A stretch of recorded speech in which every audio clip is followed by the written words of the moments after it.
Hello guys, welcome back to my channel. तो इस video में हम लोग पढ़ने वाले हैं साइको डायनामिक थ्योरी के बारे में और थोड़ा बहुत साइको एनालिसिस, मतलब इन सब में डिफरेंस, सब चीज़ हम इसमें पढ़ेंगे। और जो भी हमारे बहुत ही प्रोमिनेंट जिनका वर्क है साइकोलॉजी की फील्ड में, जिनका नाम है सिगमंड फ्रॉइड, हम उनके बारे में भी पढ़ने वाले हैं। ठीक है, या फ्लूइड, काफ़ी लोग सिगमंड फ्लूइड भी बोलते हैं इन्हें और कुछ लोग फ्रॉइड बोलते हैं। तो लेट्स स्टार्ट। तो personality is the distinctive and relatively enduring ways of thinking. तो हमारी पर्सनालिटी जो है ऑब्वियसली सबसे डिफरेंट है, हमारी थिंकिंग अलग है, पर हमारी फीलिंग्स अलग हैं और एक्टिंग, मतलब हमारे जो बिहेवियर्स हैं वो भी अलग हैं। जो कैरेक्टराइज करता है एक पर्सन के रिस्पॉन्सेस को ऑफ लाइफ सिचुएशन, जो भी सिचुएशन आई उसमें हम कैसे रिस्पॉन्स करेंगे, वो हमारी पर्सनैलिटी दिखाता है, राइट। अब तो जो फर्स्ट फॉर्मल थ्योरी है जो पर्सनालिटी की थी, was advanced by Sigmund Freud. तो इन्होंने दी थी, ठीक है, in the early years of the 20th century. तो 20th सेंचुरी के स्टार्टिंग में उन्होंने दी थी, अराउंड 90s समथिंग में, मतलब 90s के स्टार्टिंग वाले टाइम में उन्होंने दी थी। And it is the prototype of the psychodynamic approach. तो ये क्या है, साइकोडायनेमिक अप्रोच का एक प्रोटोटाइप है, ठीक है। इसके अंदर का एक बहुत इम्पॉर्टेंट यू नो एक थ्योरी है। अब जो था ये जो साइकोडायनेमिक थ्योरिस्ट है ना, ये क्या करते हैं, ये they look for the causes of behaviour in a dynamic interplay, कि हाउ जो हमारा बिहेवियर है वो कितना डायनेमिक है, ठीक है। हमारे इंटर्न जो हमारे इनर फोर्सेस है उनकी बात भी करते हैं, that often conflict with one another, ठीक है। हम लोग एक दूसरे के, हमारे कन्फ्लिक्ट्स भी होते हैं, राइट। मतलब हमारी जो भी बिहेवियर्स हैं और हमारी जो इंटरनल फोर्सेस हैं वो किस तरीके से, उनका रोल क्या है और how they actually conflict with each other. उसके अलावा अब हम नीचे आ जाते हैं। अब साइको एनालिटिक थ्योरी जो है वो किसने दी थी, सिगमंड फ्रॉइड ने दी थी। अब अर्ली इन हिज करियर ही used hypnosis to treat people, ठीक है। इन्होंने स्टार्टिंग में हिप्नोसिस को यूज किया था जिससे वो लोगों को ट्रीट कर सके with physical and emotional problems, ठीक है, जिनकी फिजिकल और इमोशनल प्रॉब्लम्स थी। अब फ्रॉइड यूज्ड फ्री एसोसिएशन। इन्होंने क्या यूज किया था, फ्री एसोसिएशन। इन सब चीज़ों को हम इन डिटेल पढ़ेंगे अभी, ठीक है, don't worry. A method in which a person is asked openly to share all the thoughts. तो उनसे बोला जाता है कि आप अपने सारे जितने भी थॉट्स हैं, फीलिंग्स हैं, ठीक है, आपके जो आइडियाज़ हैं, इन सबको आप शेयर करो। That cause to her or his mind, that comes to his or her mind, मतलब उनके दिमाग में जो भी थॉट, फीलिंग्स और आइडियाज आते हैं उनको शेयर करना है ओपनली। ड्रीम एनालिसिस की भी उन्होंने बात करी है, अपार्ट फ्रॉम फ्री एसोसिएशन, ठीक है। और एनालिसिस ऑफ एरर की भी बात की गई है, to understand the internal functioning, हमारे अंदर जो भी इंटरनल फंक्शनिंग है उसको समझने के लिए, किसके, हमारे माइंड के इंटरनल फंक्शनिंग को समझने के लिए। अब इन्होंने कुछ हमें ना लेवल्स ऑफ कॉन्शियसनेस दिए हैं। तो फ्रॉइड्स थ्योरी ऑफ जो है, फ्रॉइड की जो थ्योरी है वो कंसिडर करती है the sources and consequences of हमारे इमोशनल कॉन्फ्लिक्ट्स, जो हमारे इमोशनल कॉन्फ्लिक्ट्स होते हैं, and the way people deal with these, और हम किस तरीके से जो हमारे इमोशनल कॉन्फ्लिक्ट है उसको उनके साथ डील करते हैं। He visualizes the human mind in the term of 3 level. तो इनके अकॉर्डिंग 3 लेवल्स ऑफ कॉन्शियसनेस होती है हमारे माइंड के अंदर।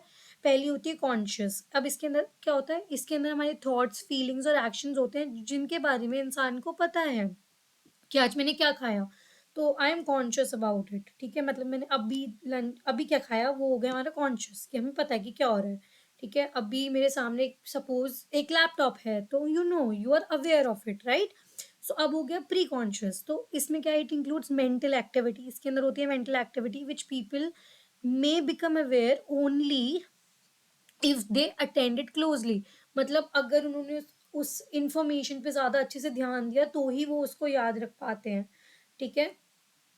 वो हो गया हमारा प्री कॉन्शियस। अब हो गया अनकॉन्शियस। अब अनकॉन्शियस में क्या है, it includes mental activity that people are unaware of, जो उनको पता ही नहीं। अब प्री कॉन्शियस में आप एग्जांपल ले लो, सपोज कि मैंने कल क्या खाया था, तो अगर आपने कल जो खाया, अब आप उसको याद करोगे अच्छे से, केयरफुली आप उसको एकदम सोचोगे, और तो आप बता पाओगे। लेकिन अनकॉन्शियस जो आपको पता ही नहीं है कि मैं कल क्या खाऊंगा, ठीक है, जो उनको कुछ पता ही नहीं, यू डोंट नो ना कि आप क्या खाने वाले हो कल। मतलब ऑब्वियसली अगर आपके घर में ऑलरेडी सब्जी रखी है, आपको पता है कि मैं यही बनाऊंगा, दैट इज डिफरेंट। बट आपको जो पता ही नहीं है, ठीक है, वो हो गया unconscious.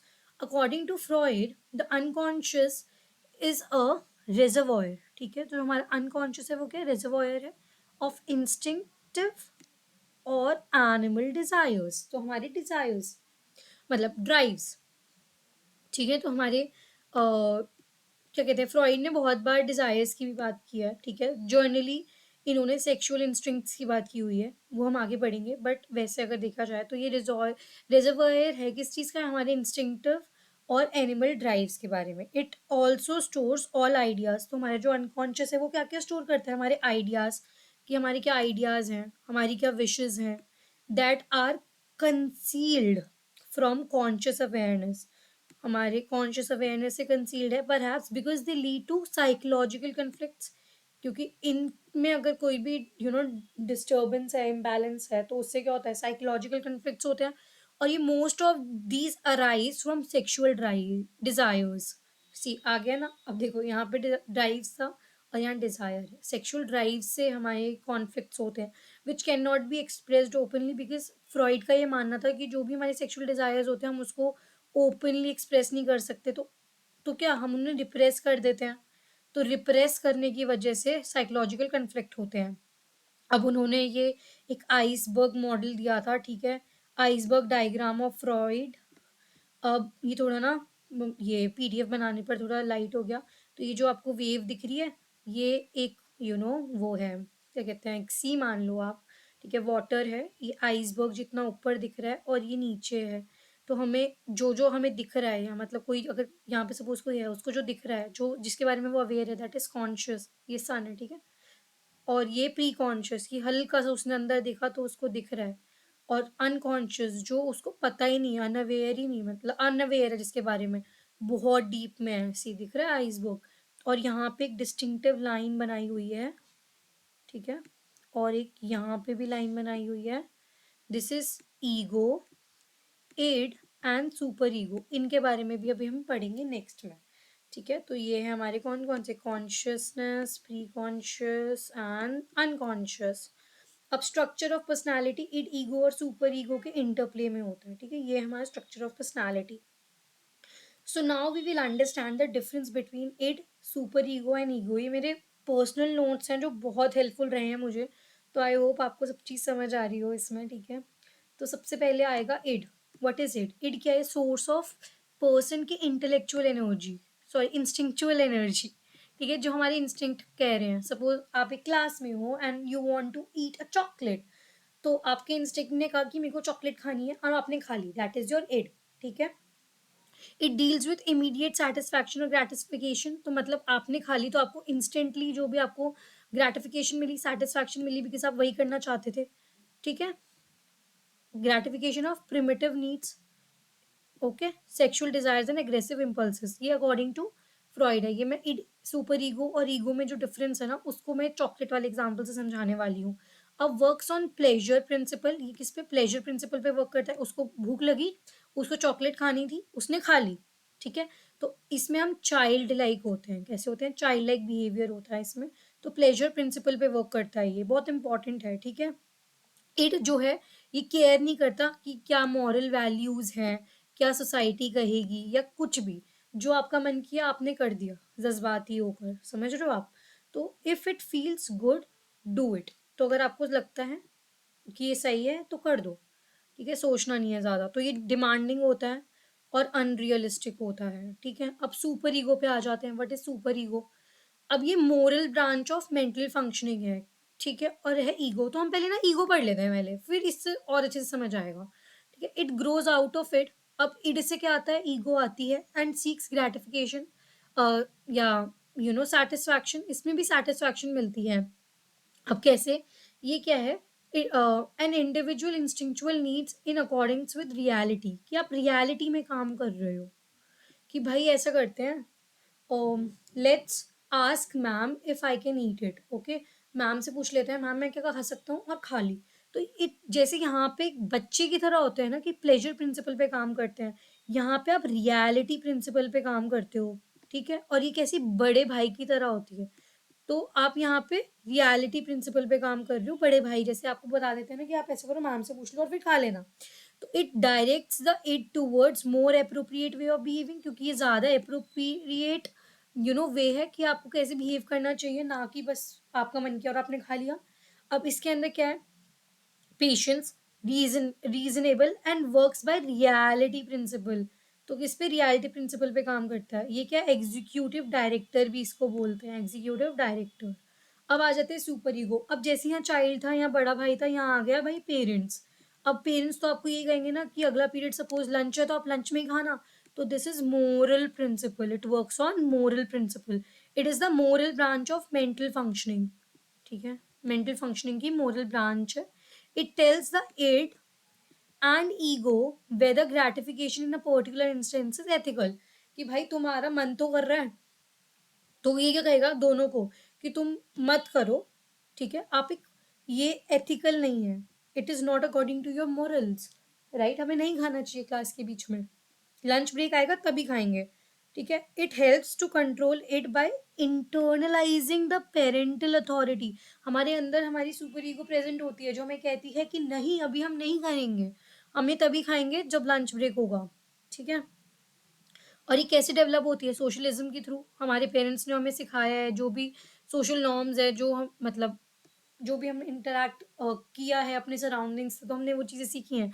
It will not create guilt. अब ये करने के बाद आपको गिल्ट हो सकता है, यार मैंने, मेरा मन किया मैंने कर लिया, अब गिल्ट हो सकता है। इसमें आपको गिल्ट नहीं होगा क्योंकि आप एकदम एथिकल चल रहे हो, ना आपको फियर होगा ना एंजाइटी होगी। तो ये क्या है, मॉरल वॉच डॉग होता है, ठीक है। तो see, if it feels good do it, moral watchdog, executive director. Okay, I hope आपको एकदम अच्छे से तीनों में डिफरेंस समझ आ गया हो, ठीक है। अब जो फ्रॉइड है, उन्होंने फ्रॉइड थॉट ऑफ द, जो थॉट था उनका about unconscious as being compose of three competing forces. अब ठीक है, अब देखो, थ्री कंपीटिंग फोर्सेस होते हैं, ठीक है। फ्रॉइड का जो थॉट था अनकॉन्शियस का, उसमें क्या था, फ्रॉइड ऑल्सो अज्यूम दैट जो इड है वो किससे एनर्जाइज्ड है, दो इंस्टिंक्चुअल फोर्सेस से। कौन कौन सी, एक होता है लाइफ इंस्टिंक्ट और एक होता है डेथ डेथ इंस्टिंक्ट। इसको भी हम अच्छे से और समझेंगे, अभी हम लोग ओवरव्यू ले रहे हैं, ठीक है। तो फ्रॉइड के अकॉर्डिंग जो इड है वो एनर्जाइज्ड है बाय ये जो है दो इंस्टिंक्चुअल फोर्सेस। क्या, कौन कौन से, लाइफ इंस्टिंक्ट और डेथ इंस्टिंक्ट। तो जो हमारे इंस्टिंक्चुअल लाइफ फोर्सेस होते हैं जो एनर्जाइज करता है इड को, उसको हम क्या कहते हैं, लिबिडो। ये क्या है, लाइफ फोर्सेस, मतलब लाइफ फोर्स है जो एनर्जाइज करता है। It works on the pleasure principal, जो प्लेजर प्रिंसिपल पे काम करते हैं, जैसे कि इड हमारी, ठीक है, सीक्स इमीडिएट ग्रेटिफिकेशन। इसको क्या, सॉरी, इसको क्या चाहिए होता है, इमीडिएट ग्रेटिफिकेशन चाहिए होती है, ठीक है। अब आ जाते हैं हम ईगो डिफेंस मैकेनिज्म के ऊपर। अब defence mechanism in is a way of reducing anxiety by distorting reality. तो आप रियलिटी को डिस्टॉर्ट कर रहे हो, ठीक है। हम्म तो आप रियलिटी को एक तरह से डिस्टॉर्ट कर रहे हो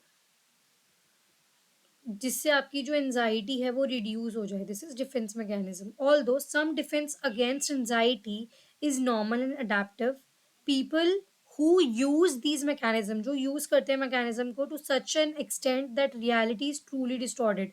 एंड कई बार वो इतना ज्यादा कर लेते हैं कि उनकी जो रियलिटी है वो पूरी डिस्टॉर्ट हो जाती है। Develops various forms of maladjustment, उससे क्या होता है, मैल एडजस्टमेंट हो जाती है फिर। ओके, तो अब हम लोग काइंड्स पढ़ेंगे ऑफ डिफेंस मैकेनिज्म। तो ये इंपॉर्टेंट टॉपिक है, ठीक है, इनमें से आ जाता है। तो सबसे पहले हम पढ़ेंगे कि हम ये सारे पढ़ने वाले हैं। तो सबसे पहले हम पढ़ेंगे रिप्रेशन। तो रिप्रेसिंग और पुटिंग अनप्लीजेंट थॉट, ठीक है, आप रिप्रेस कर रहे हो क्या, आपके जो भी अनप्लेजेंट थॉट्स हैं, इमोशन है, बिहेवियर है, इनटू अनकॉन्शियसनेस। कि मतलब भाई उस चीज को आप भूल ही जा रहे हो, रिप्रेस कर रहे हो, ठीक है, आप बिल्कुल उसको भुला देते हो। तो आपने जो भी चीज़ है, जो भी थॉट है, कुछ भी सिचुएशन है जो आपको एनजाइटी प्रोवोक कर रही थी, आपने उसको भुला ही दिया।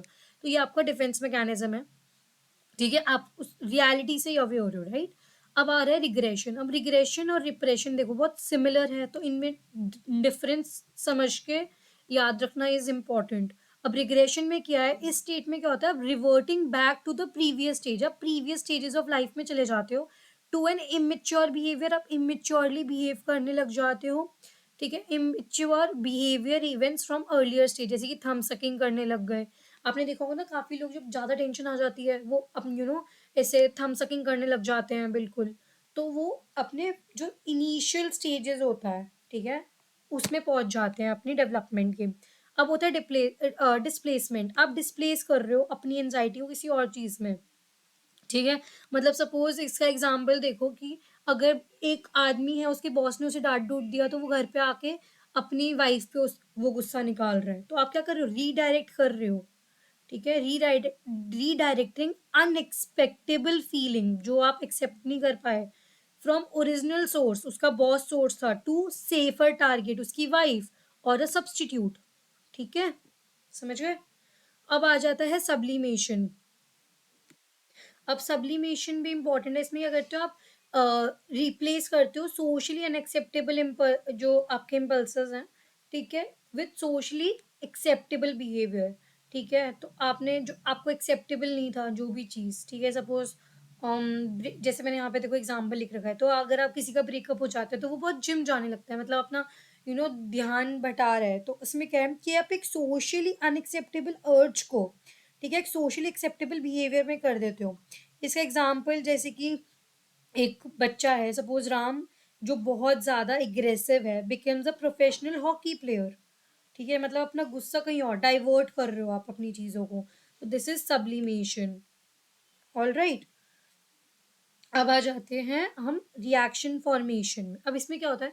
A person defence against anxiety bye acting in opposite way. वो अपोजिट वे में रिएक्ट करना शुरू कर देते हैं टू वंस एक्सेप्टेबल इम्पल्सेस, जैसे कि being violent and participating in a peace march. देख लो कितना कॉन्ट्रिडिक्टिंग है कि आप लिटरली इतने वायलेंट हो और आप पीस मार्च में जाके पार्टिसिपेट कर रहे हो। तो इसमें इंसान एकदम ऑपोजिटली रिएक्ट करना शुरू कर देता है, ठीक है।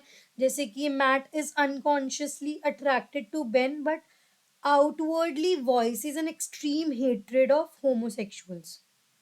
देख रहे हो कि मतलब वो ऑलरेडी एक एक लड़का है, वो दूसरे लड़के को पसंद करता है, बट वो होमोसेक्सुअलिटी की तरफ कितनी हेट्रेड दिखा रहा है, एकदम उल्टा रिएक्शन आप फॉर्म करने लग जाते हो।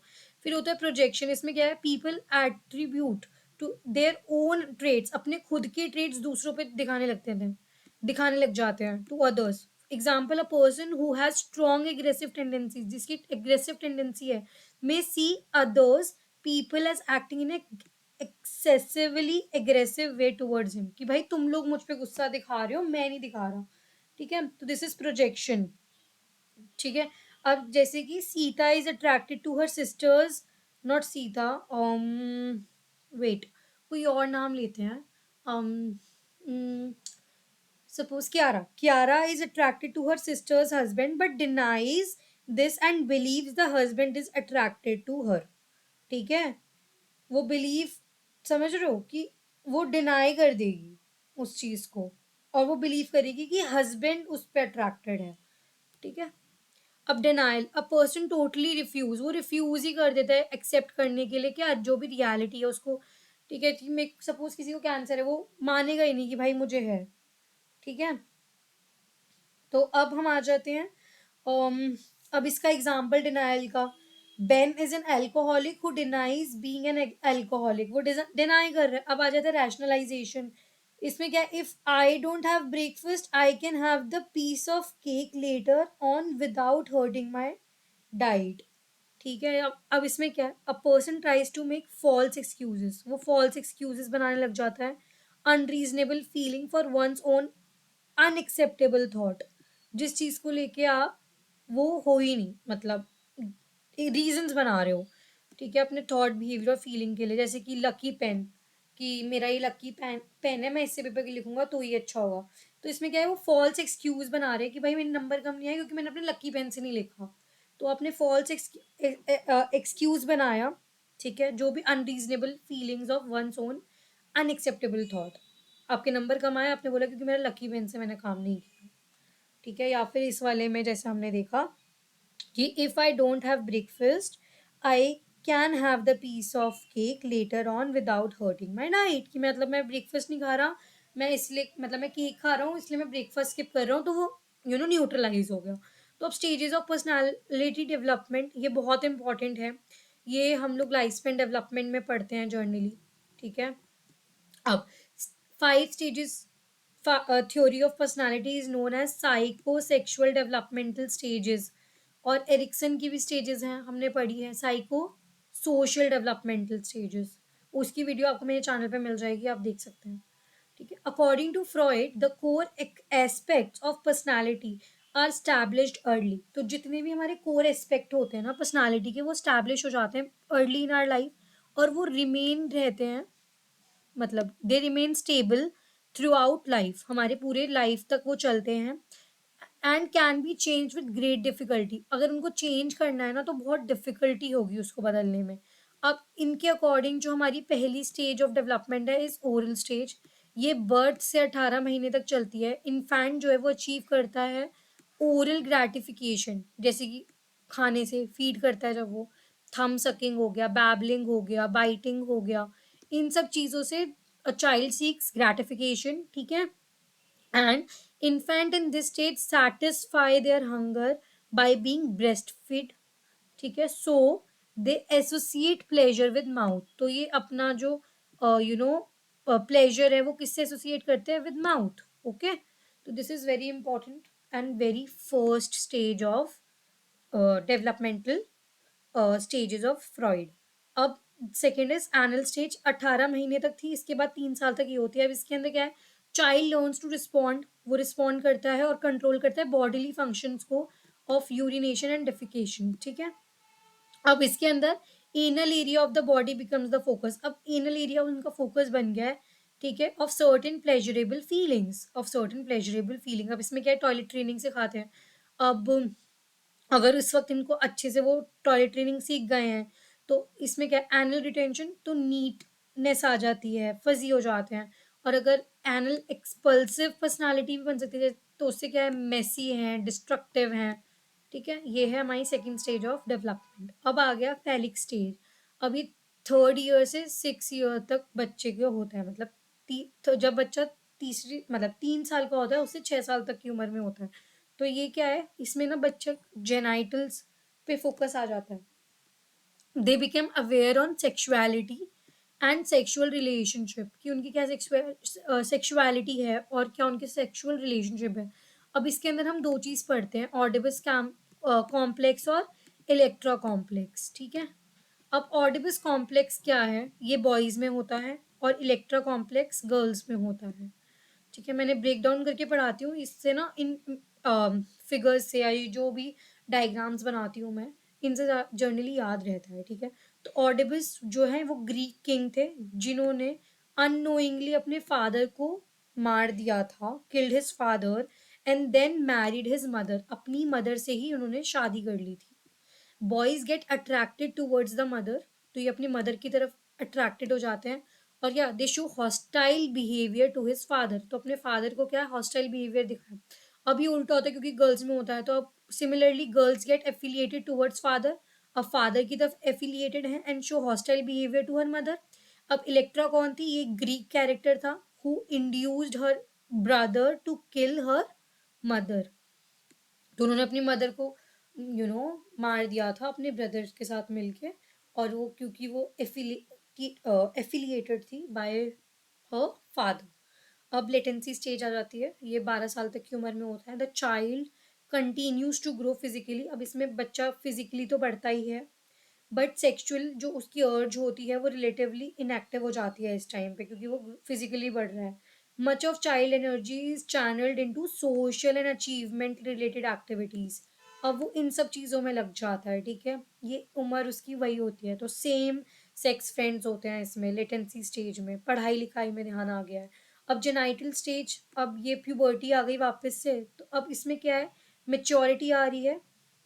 अब द सेक्सुअलिटी, उनकी sexuality, fear and repressed feeling of earlier stage, अगर ये सब है, ठीक है, वंस अगेन एग्जिबिटेड, अब वापस से आ रहा है। People learn to deal with members, अब ये इसमें इनके दोबारा से दूसरे जेंडर के जो दोस्त हैं वो बनने शुरू हो जाते हैं, opposite sex, in a socially and sexually mature way, ठीक है। अब प्यूबर्टी है ना, अब इस वक्त वो उस हिसाब से मच्योर भी होने लग जाते हैं।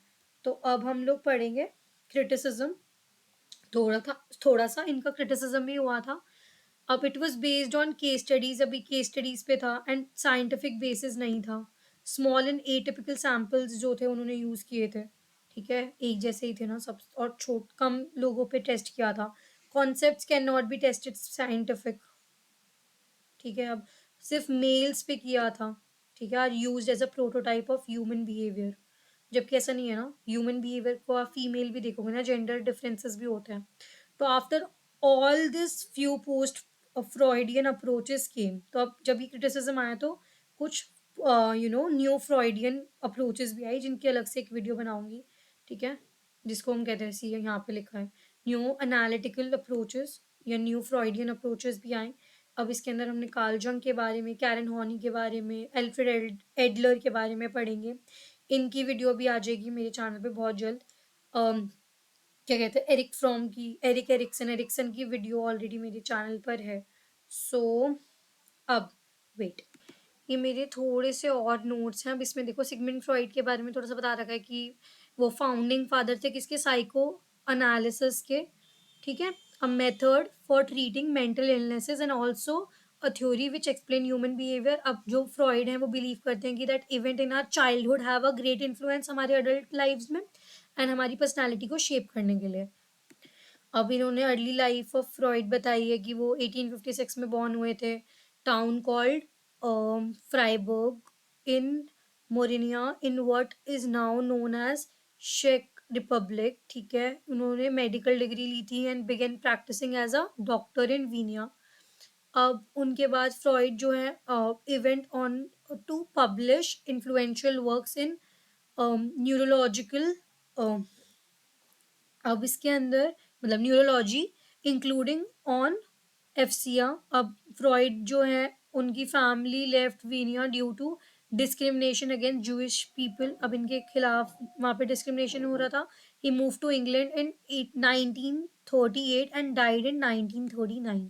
सी हमने पढ़ा ना भी, अर्ली 20th सेंचुरी में था, तो क्योंकि 1939 में तो उनकी डेथ ही हो गई थी, तो उससे पहले का ही टाइम था। अब टोपोग्राफिकल मॉडल ऑफ माइंड हमने पढ़ा था ना, iceberg model, preconscious, consciousness and unconscious, ठीक है। तो emerging that can be move to conscious, it also acts to something of a guard controlling the information that's allowed to enter into conscious awareness। अब conscious क्या होता है, ये iceberg model हमने देखा था ना, एक ईडीगो। अब ये रियलिटी प्रिंसिपल, ये प्रेशर प्रिंसिपल, ठीक है, स्ट्रक्चर ऑफ पर्सनालिटी हमने देखा था। अभी आप देखो, ऑल थॉट मेमोरीज फीलिंग जो भी होते हैं हमारे, वर अवेयर ऑफ, जिसके बारे में we are aware of at any given moment, it this also includes हमारी जो भी मेमोरी होती है, ठीक है, हमारे पार्ट्स ऑफ कॉन्शियसनेस के। अब अनकॉन्शियस जिसके रिजर्वॉयर है फीलिंग, थॉट, अर्जेस का and memories that are outside of our conscious awareness, मैंने बताया था ना ये। The unconscious contents content that are unacceptable unpleasant, जैसे feeling of pain, anxiety and conflict. अब डिफेंस मैकेनिज्म ये सब मैं पढ़ा कर आई हूँ आपको इन डिटेल। अब देखो, मैंने कहा था ना इंस्टिंक्ट्स के बारे में हम ढंग से पढ़ेंगे। तो मोटिवेशन, डिजायर्स ऑफ पर्सनालिटी। अब फ्रॉइड जो है उन्होंने मेंटेन किया था that human behaviour is motivated by strong internal focus known as drives and instincts. तो हमारे अंदर एक इंटरनल फोकस होता है, ठीक है, स्ट्रॉन्ग इंटरनल फोकस होता है, ये अर्ज होती है, ठीक है, जिसको हम ड्राइव या इंस्टिंक्ट कहते हैं। अब इंस्टिंक्ट दो तरीके के होते हैं, लाइफ इंस्टिंक्ट और डेथ इंस्टिंक्ट, ठीक है। ये क्या है, बेसिक एलिमेंट्स ऑफ पर्सनालिटी है, ठीक है। They are focus that drives behaviour, ठीक है, इनकी वजह से हमारा बिहेवियर ड्राइव होता है। अब लाइफ इंस्टिंक्ट और डेथ इंस्टिंक्ट के बारे में पढ़ेंगे। लाइफ इंस्टिंक्ट को हम इरोस कहते हैं, sometimes refer to as sexual instinct, इनको सेक्सुअल इंस्टिंक्ट कहते हैं। The life drives deal with basic survival, pleasure और रिप्रोडक्शन, ठीक है, बेसिक चीजें। The energy created by life drives is known as libido, ठीक है, एड में भी हमने पढ़ा था ना कि, ठीक है। तो एनर्जी जो लाइफ ड्राइव बनाता है इसको हम लिबिडो कहते हैं। Freud propose that life drive was opposed by the forces of the ego, ठीक है, क्योंकि ईगो में अगेन वही बड़े भाई वाली चीज आ गई, राइट, तो वो रियलिटी प्रिंसिपल पे काम करता है। अब तो the organised logical drives part of person psyche that mediate drives, ठीक है। अब डेथ इंस्टिंक्ट इसको हम कहते हैं थैनोस्टोस, ठीक है। अब इसके अंदर क्या है, Freud first introduced the concept of death drive in his essay Beyond the Pleasure Principle. इन्होंने बताया था pleasure principle के beyond क्या है, वो ये है. Freud believed that the people typically channel this death drive outwards, which manifests as aggression. तो इससे क्या होता है? aggression towards others. हम बाकियों को aggression दिखाते हैं.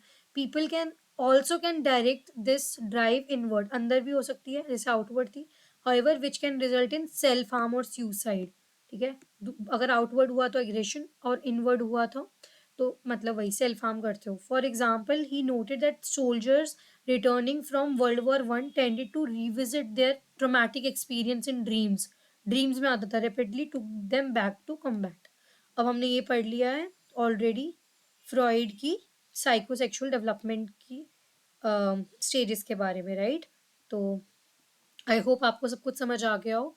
अगर फिर भी कोई डाउट है तो आप मुझसे कमेंट सेक्शन में पूछते हैं. See you in the next video. Bye bye. Thank you.